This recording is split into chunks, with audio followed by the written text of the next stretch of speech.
माय English workbook standard 8 creative writing.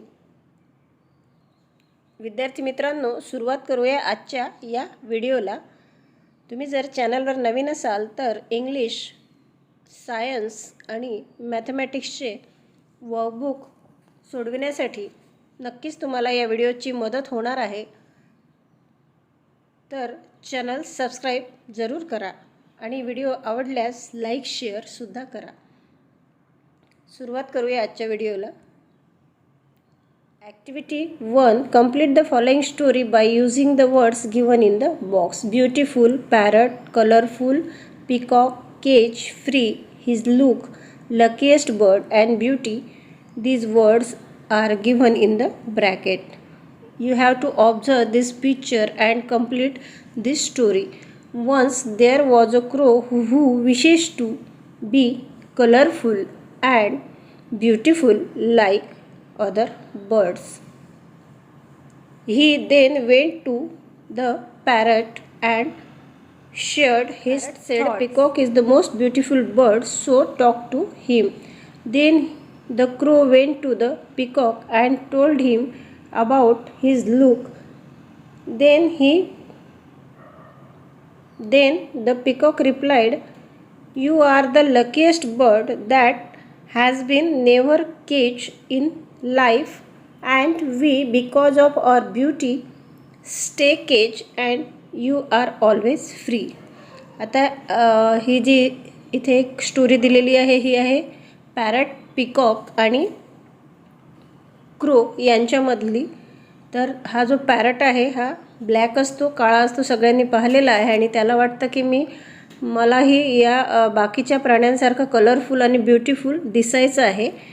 मग तो जातो पॅरटकडे म्हणजेच पोपटाकडे आणि पोपटाला म्हणतो की मला त्याची इच्छा जी आहे ती पोपटाला सांगतो की मला सुंदर दिसावं असं वाटतं, ब्युटिफुल दिसावं असं वाटतं. पण पॅरट त्याला सांगतो की पिकॉक जो आहे तो सर्वात मोस्ट ब्युटिफुल बर्ड आहे म्हणजेच मोर, आणि तू त्याच्याकडे जा.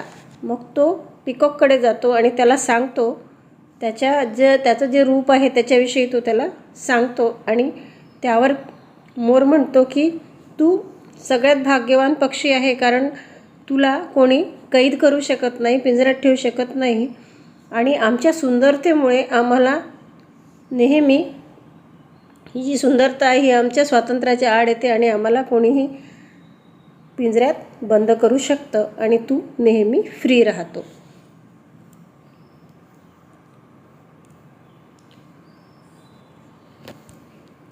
Next activity. Look at the following diagram and write a story using this points. यामध्ये सेंटरला जो लेझी राजू आहे या राजूविषयी काही महत्त्वाच्या गोष्टी त्याच्या व्यक्तिमत्वाविषयी सांगितलेल्या आहेत. हा लेझी बॉय असतो. Bother to change the cloth, saw mango tree full of fruits, wanted to eat mangoes, lazy to climb, let down the tree, hungry, waited and waited, mangoes never fell. आता या पॉईंट्सचा use करून next स्लाईडवर आपण ही story तयार केलेली आहे. Lazy Raju. Once there was a very lazy boy. His name was Raju. He was so lazy even he bothered to change his own clothes. One day he saw a mango tree in the farm which is full of fruits. He wanted to eat mangoes but doesn't want to climb on the mango tree as he was lazy. So he laid down the tree waiting for falling of mango in his mouth. After some time he felt hungry.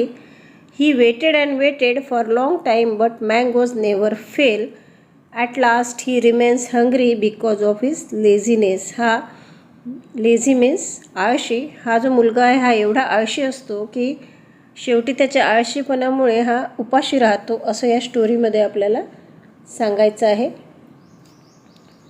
Next activity 3. Read and write a story by using following points. इथे एक picture दिलेला आहे, आपल्याला observe करायचं आहे आणि points दिलेले आहेत. A poor slave, torture by his master, run away the forest, met a lion having thorns in the paw, gathered the courage and took out the thorns, he was caught by the master, master order to throw him in the lion's den, The same lion recognized and didn't harm him. The slave saved his life.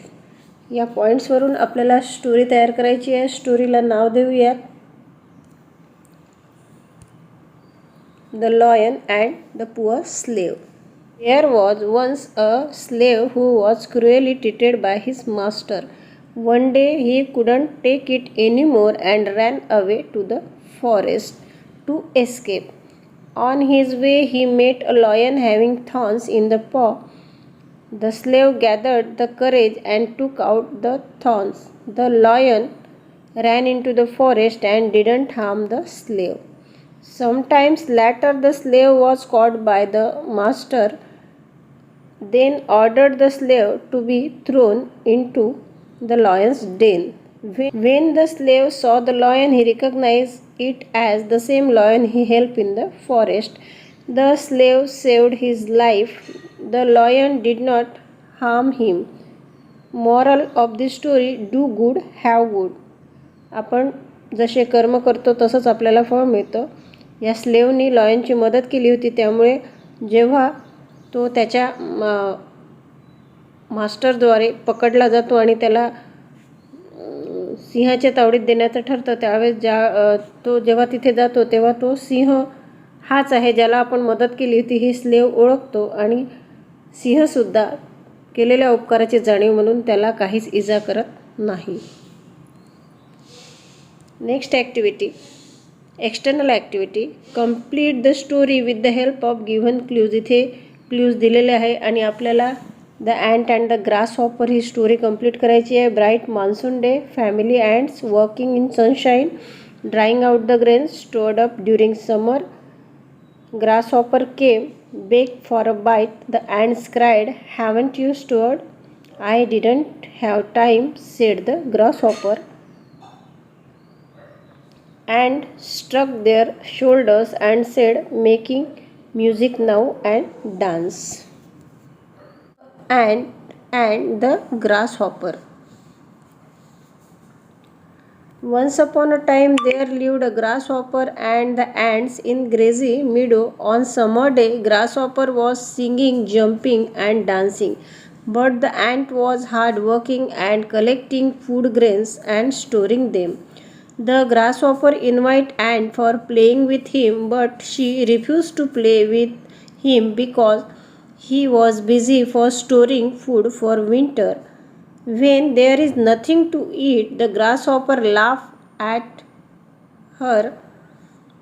But when winter came, there is nothing to eat for grasshopper. He goes to ant and begs for food. The ant cried and asked him, haven't you stored food? And grasshopper said, I didn't have time. The ants shrugged their shoulders and said, making music now and dance. Students, we complete here activity 14, that is creative writing from my English workbook standard 8. See you again in the next video. Thanks for watching.